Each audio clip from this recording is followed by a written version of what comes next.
बढ़ाने के लिए पारा और दीगर जहरीली अद्वियात इस्तेमाल की, मगर वही अद्वियात उनकी मौत का भाई। कैसा है? ये आपका भाई है छोटा छोटा, जिसने सारी इंफॉर्मेशन बताई। मैंने आपको बोला मैंने भी मरना है, लेकिन अल्लाह का शुक्र है मेरे आर्गन, मेरा दिमाग, मेरा सब कुछ अल्लाह का शुक्र है ऐसे पावरफुल, ऐसे चमकदार हैं जैसे चमकने का हक है। कोई बीमारी अपने तक नहीं आने देता। क्यों? क्योंकि मैं मेडिकल के शिकंजे में नहीं आता, मैं उनके लॉलीपॉप में नहीं आता, मैं इनके अगेंस्ट चलता हूँ। कभी इनकी कोई बात नहीं मानी मैंने अपनी मर्जी की। मैं हकीम हूँ, मैं इनके पीछे क्यों लगूं? मैं इनके मुंह लाल है तो मैं चपेड़े मार के लाल करूं? तो नहीं ना कर सकता। ये बात है, ये है इस्लाम। इस्लाम की तरफ आएंगे ना तो आप गुमराह नहीं होंगे बस। तो ये जितनी आप किताबें पढ़ेंगे ये साइंस की या फलाना टमकाना, तो अपना बेड़ा गर्क कराएंगे, अपने बच्चों का भी बेड़ा गर्क कराएंगे और आपका फ्यूचर भी तबाह बर्बाद होगा।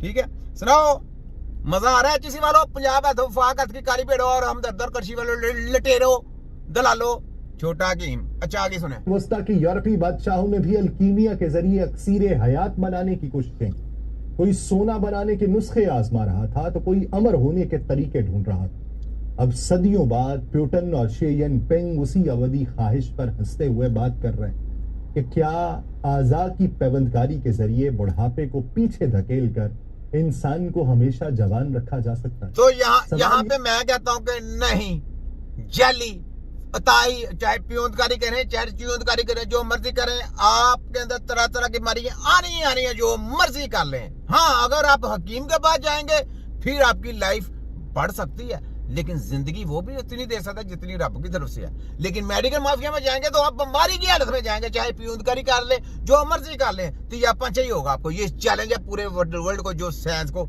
इतनी हाईलाइट करता है ना, AI टेक्नोलॉजी, उसकी धज्जियां उड़ा के रख दूंगा।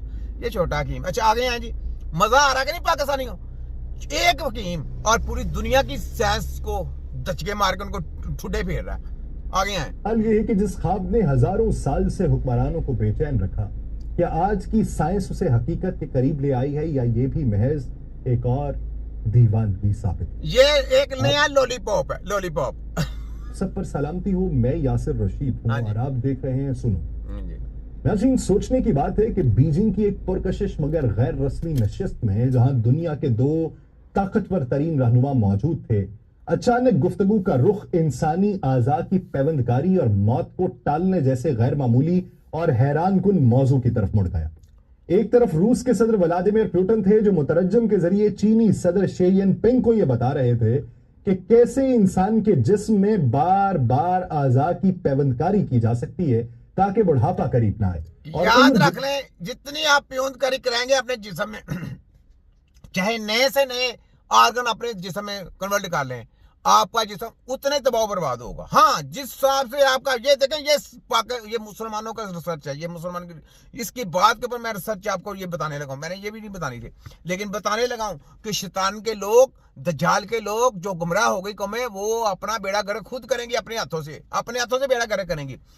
याद रख लें कि जिस तरह का आपका जिस्म होगा ना, उसी हालत में आपके अंदर के ऑर्गन भी होने चाहिए। अगर आपके ऑर्गन समझे कि आपने फ्रेश लगा दिए, यानी जैसे उन्होंने बच्चों पे जुल्म करना है, बच्चों के ऑर्गन लेके मैंने कहा ना ट्रांसफर करने, स्मगलिंग करनी है, ट्रांसफर किए जाएंगे, सब कुछ किया जाएगा, ट्रांसप्लांट करके तो अंदर से जनाब दूसरे पुराने ऑर्गन निकाल के नए ऑर्गन लगाएंगे। तो आप खुद सोचें, जिस्म उसका किस हालत में है और ऑर्गन किस हालत में है, वो बंदा कामयाब होगा? सोचने की बात है, नहीं हो सकता। क्योंकि आपका बॉडी, आपका जो बाकी चीज है वो क्या है, वो सारा आपके जिस्म के साथ रचा मचा है। जब रचा मचा है तो आप कोई भी चीज उसमें ट्रांसप्लांट करेंगे तो वो आपके अंदर इन्फेक्शन पैदा करती जाएगी, इन्फेक्शन पैदा करेगी, ऑटोमेटिक इन्फेक्शन पैदा होने शुरू हो जाएंगे। जैसे आपने देखा नहीं, किडनी का ट्रांसफर करते हैं, ट्रांसप्लांट करते हैं, या लीवर का ट्रांसप्लांट करते हैं, तो अंदर इन्फेक्शन शुरू हो जाते हैं कुछ अरसे के बाद इन्फेक्शन पूरे जिस्म में कैंसर फैलना शुरू हो जाती है। वजह क्या है? वजह यह है कि वो बंदा अपनी जिंदगी से बिल्कुल आजर हो जाता है, बिल्कुल, क्योंकि उसके अंदर नई चीज बननी ही नहीं है। वो आपने जो ऑर्गन लगाया, वो ऑर्गन अपना काम कर रहा है, बाकी जो चीजें हैं वो जाम हो गई। बाकी सिस्टम अल्लाह ताला ने वो ब्लॉक हो जाता है ना, अल्लाह की कुदरत है ना, बाकी सिस्टम ब्लॉक हो जाता है और वही चीजें सिर्फ काम करेंगी। तो वो कैसे काम करे, कैसे इंसान सही रहेगा? नहीं सही रहेगा। चाहे ऑर्गन नए से नए लगा दें, पूरा बॉडी चेंज कर दें, सब कुछ चेंज कर दें, ये ब्रेन तो वही रहना ना, कि ब्रेन भी चेंज कर दोगे, ब्रेन भी ट्रांसफर तुम्हारी ऐसी की तैसी। तो ये बात है, इन चीजों को सोचे। मैं बड़ी गहराई वाली बातें बताता हूँ, ठीक है। आगे सुने, ये कभी भी नहीं हो सकता ऐसा सिलसिला नहीं, ये इंसान की एक स्टडी है। जिस तरह का जिस्म है वैसे ही आपने उसका ट्रीटमेंट करना है, जिस्म को देख के उसका ट्रीटमेंट करना है। उस तरह की आपने दवाई बनानी जाके वो एक्सेप्टेबल हो उसके जिस्म के लिए, वैसी दवाई बनानी जिस तरह की एज का बच्चा हो या जिस एज का आदमी हो, ठीक है। छोटा बच्चा हो, बड़ा हो, उससे बड़ा हो, एजेड हो, ये बात है। उस तरीके से आपने उसका इलाज करेंगे तो वो बंदा सेहतयाबी की तरफ आएगा। ठीक हो गया जनाब, आगे हैं जी एंकर साहब। पर गोया एक ना खत्म होने वाले सफर में ढलती चली जाए।